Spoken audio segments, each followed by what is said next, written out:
I want to give all praise and glory to Yahweh Bahasham, Yahushai Bahasham Ha-Rikakwadash. Double honors unto our apostle elders which rule great millstone while and shalom to the hopeful elect of the nation of Israel. May you endure unto the end. Shalom Ba. So this is Isaiah 55 verse 11. So shall my word be that goeth forth out of my mouth. It shall not return unto me void, but it shall accomplish that which I please, which we see it taking place today in 2025, the year we hope for the judgment that is promised in the Holy Scriptures against the Edomites and the salvation of the Israelites. It says, and it shall prosper in the thing whereto I sent it, which it's happening. That's why we're living in biblical times. Verse 12, for ye shall go out with joy and be led forth with peace. The mountains and the hills shall break forth before you into singing, and all the trees of the field shall clap their hands.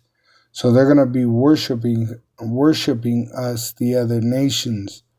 The other nations, all right, are going to serve us, and we're going to re-educate them. Right now, they scoff and mock against the Israelite.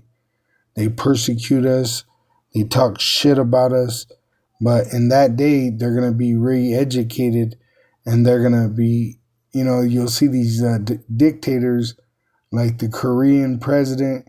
When he walks in, everybody's laughing, and even if it's a fake laugh, they're going to have to, have that kind of fear on them because they'll get their head cracked, all right?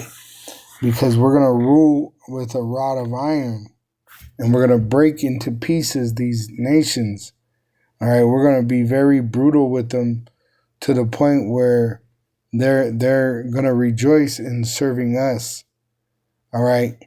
It says, verse 13, instead of the thorn shall come up the fir tree, because we're going to have new bodies and we're not going to sin. So when Yahushua gives us those new bodies, when he saves us, he's going to give us the heathen, and we're going to get the earth and the universe, and we're going to have those new bodies which never sin.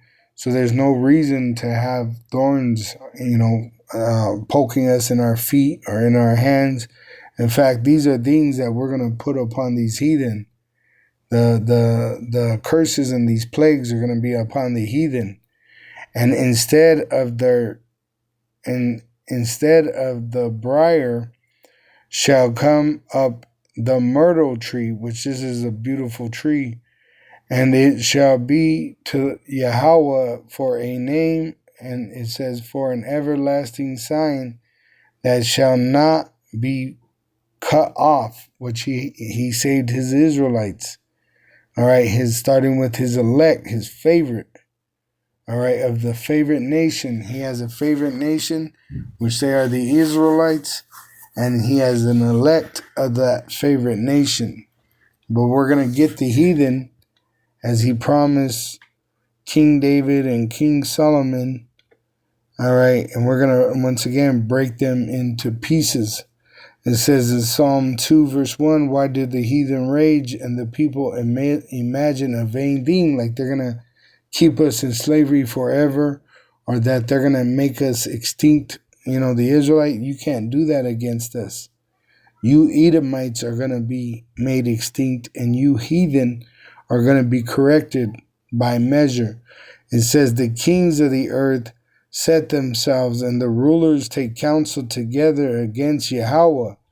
Instead of worshiping his men, they're trying to figure out ways to destroy us. And against his anointed, his elect, saying, let us break their bands, that there be no remembrance of Israel. Asunder, break their bands asunder, break us apart. They don't like seeing the so-called Negro, Latino, and Native American Indian come together. And in uprightness, it says, and cast away their cords from us, to cast us, get rid of us. That's why they want to send us to different countries like Guantanamo Bay's prison, It says, he that sitteth in the heavens shall laugh. because they can't really do anything, right? Unless the Lord allows it. And even if he does, we still get the victory through Yahushai. The Lord shall have them in derision, so in shame. Then shall he speak unto them in his wrath, and vex them in his sore displeasure. Yet have I set my king upon my holy hill of Zion. So what is about to come was already preordained from the past. I will declare the decree. Yahweh has said unto me, Thou art my son, which he said this to King Solomon.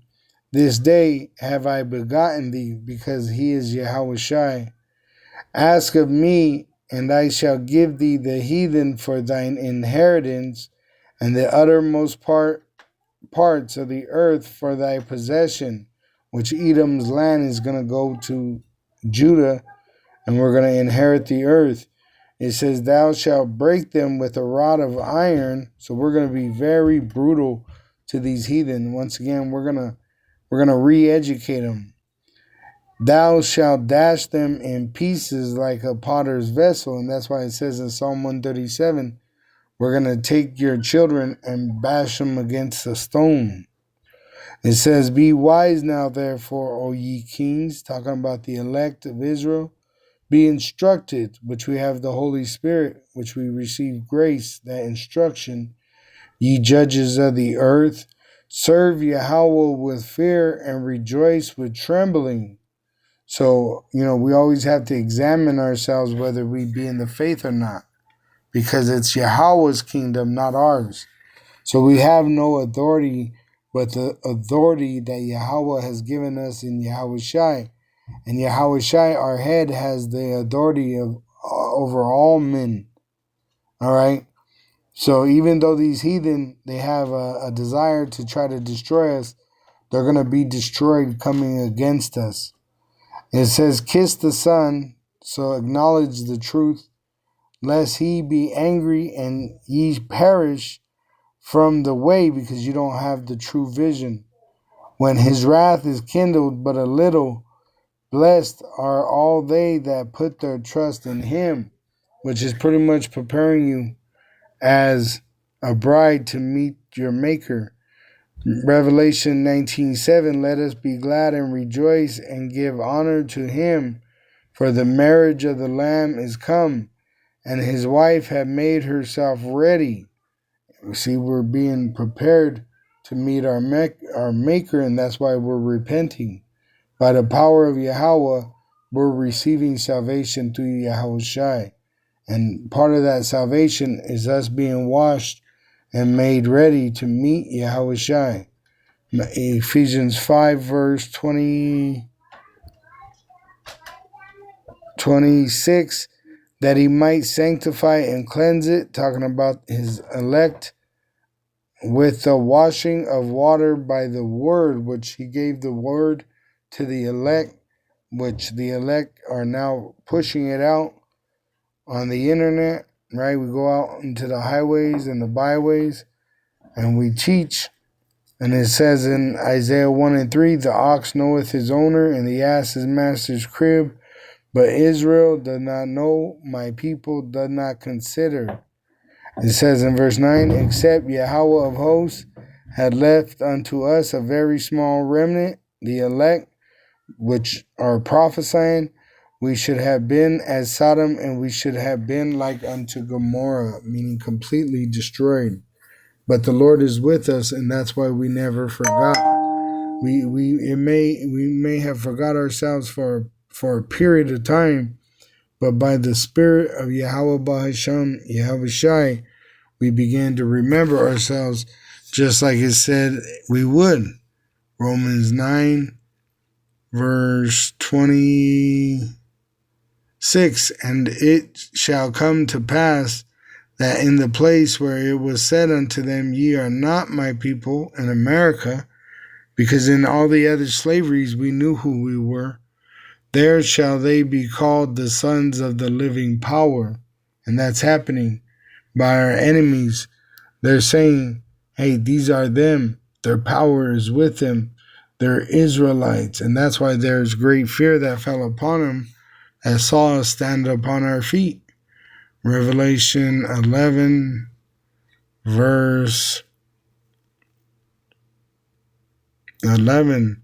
And after 3 days and a half, the spirit of life from Yahweh through Yahushua entered into them, and they stood upon their feet, were standing up as men, and were speaking upright. And great fear fell upon them which saw them, which are the heathen, starting with Edom, the so-called white man, the red devil the Bible speaks of. Why? Because we're talking about their destruction and our salvation. What comes next? Our salvation. Shalom to the hopeful elect of the nation of Israel. May you endure into the end. Shalom wa abababam.